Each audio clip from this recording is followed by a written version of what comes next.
Joining me now in the studio is Gulnur Aybet. She's head of political science and international relations at the Bahçeşehir University. And in Washington, Ambassador James Jeffrey, who was the former US ambassador to Iraq and Turkey. Welcome both of you to the programme. Gulnur Aybet, I'll start with you. Historically, Turkey and the US have always shared quite a delicate relationship. And their recent affinity is no coincidence as they join up to fight ISIS. But is it under strain now? Well, I mean, this is a relationship that's very long-standing. I mean, Turkey and the United States have cooperated in military and security matters ever since Turkey joined NATO in 1952. And they've had strained relationships at other times throughout this time, for example, in 1964 over Cyprus. So we can't say this is a new situation, but yes, there are some strains. But I think the main element here is how they're going to agree on short-term and long-term goals in Syria. I think this has been the main sticking point in the current tension. Well, one of those sticking points, James Jeffrey, is Assad. Turkey wants to see him removed, but the US on Monday at the UN General Assembly said it's open to seeing him as part of the solution. This isn't going to sit well with Ankara, is it? Particularly as they're concerned and they want to create a safe zone, a buffer zone with Syria. I don't think it's going to sit well. We heard what Prime Minister Davutoglu said yesterday. He was right on the mark from my standpoint that Assad must go. The problem is President Erdogan a few days earlier had opened the door to at least a transition period. And the problem is one person's transition period is another person, like Putin's excuse, to keep this guy in power forever because you will simply transition indefinitely, infinitely, while trying to find a perfect solution, which we'll never find. So I'm very much opposed to this unless the United States is willing to put far more pressure on Assad and to support Turkey more fully, including in the special zone. Gulnur, I bet this situation has escalated, and it's not just the US and Turkey's problem, but it's Europe's problem because we're seeing the influx of refugees. So we've had 2 million refugees enter Turkey. Turkey, again, wanting to create this safe zone, this area. They're also suggesting that perhaps this safe zone area could be somewhere to house those refugees. Yes, I mean, there's talk. Turkey actually proposed a safe area about 3 years ago. And I think 3 years ago, it was a more viable solution because you had a prospect of a more united Syrian opposition ground force, which you don't have anymore. And frankly, the train and equip program that the US and Turkey have been engaged in has been very slow, and it's had some setbacks. So at the moment, the big sticking point, again, I mean, coming back to Turkish-US relations, is the only viable ground force that's assisting US airstrikes at the moment is the Kurdish YPG.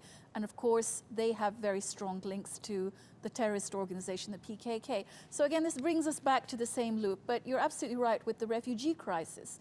When Turkey took in 2 million refugees, Europe hadn't really felt the urgency of the situation. Now they do, because this summer we've seen all these people flooding into Europe, some drowning tragically in the sea. And this has really put, not just challenged Europe as far as what it can do, but it also challenges the norms that the EU stands for. So now on all sides, there's a willingness to say, well, the war has to end.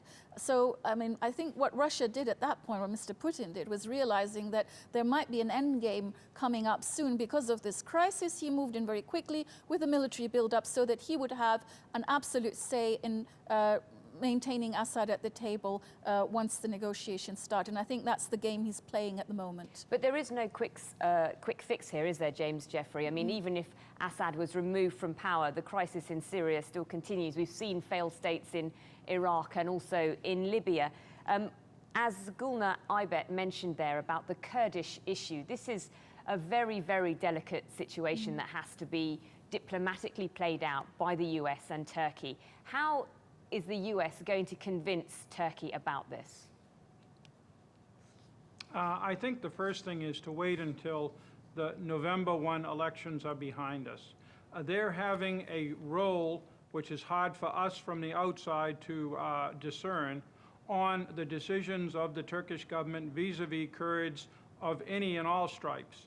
And therefore, let's see if things clarify after 1 November. We're not going to fix something as sensitive as the issue of Turkey and Kurds, be they the YPG, be they the PKK, be it the HDP, before the election for obvious reasons that this is a central theme in the elections. But do you think, Gulnur Aybet, the elections are going to make that any clearer? This has been a conflict that's lasted for more than 30 years. Can the elections give us any clarity? I think at the moment, because of the way the PKK took advantage of the peace process and started this offensive, the Turkish state has had no choice in its response but to securitize the problem. So we're really a way off from the peace process. Now, to some extent, I agree with Ambassador Jeffries that the elections, of course, will be very crucial. They'll also be crucial in the sense that how much the HDP will divorce itself from the PKK. They have already, though, haven't they? They have, but it's come a little late after the problem became securitized. So I think it will eventually. I mean, we saw this with Northern Ireland as well when Sinn Féin and IRA sort of separated their roles. And I think that has to happen somewhere down the road. But because there's a security problem, I think that's urgent. And I don't think we should necessarily just wait for the elections to play this out. I think the United States and Turkey have to have a very serious tough love discussion about how to deal with ground forces in Syria, what the role of the YPG is, and how to deal with that with regards to the PKK threat that Turkey faces. And I think that is something of a separate issue from the elections themselves. James Jeffries, would you like to comment on that? Gulnur is right. They should have a discussion. They should have it now.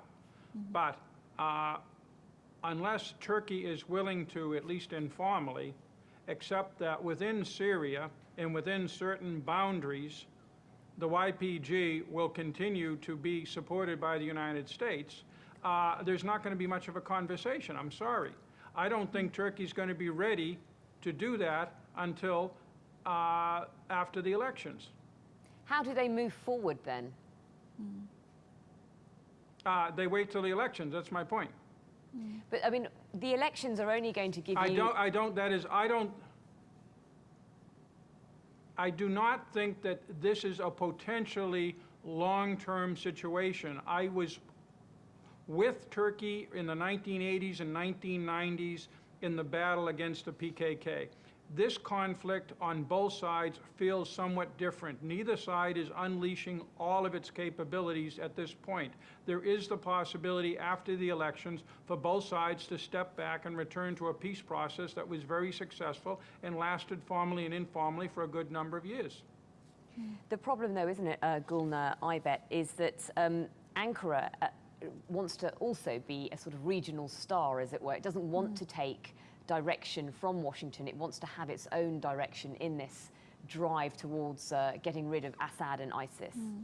I don't think it's just a sort of something on its own that it wants to play it out. I think Turkey has unique security concerns. It's not whether it wants to be a major power in the region. It has unique security concerns, and I think that's a reality. It has a very long border with Syria. It does have a problem with the PKK. The YPG do support the PKK. These are all facts. And I think in that sense, the United States and Turkey really need to thrash out these issues and come to some kind of understanding as to what the role of the YPG is going to be in any post-settlement and what their links are going to be to the PKK and the HDP. And obviously that has something to do with what goes on inside Turkey. But actually at the moment it is a security problem. And that's why to some extent I do agree with Ambassador Jeffrey that this is something that they will have to have a conversation about, and that the YPG is a reality on the ground in Syria. But on the other hand, I think the United States also has to show some sensitivity to Turkey's unique security concerns with regards to this. Ambassador James Jeffrey, just your final thoughts. Sure. Given your experience of the region, do you think that there is optimism? Yes, I do. As one who pushed hard, and the right Turks know this, to ensure strong U.S. support in Turkey's fight against the PKK, I can assure my Turkish friends there is no American plan to use the YPG in any way, form to hurt Turkey. The Americans never had heard of the YPG a year ago. Out of desperation, we turn to them because they're effective fighting ISIS. That's the nature of our relationship with them. No more, but also no less.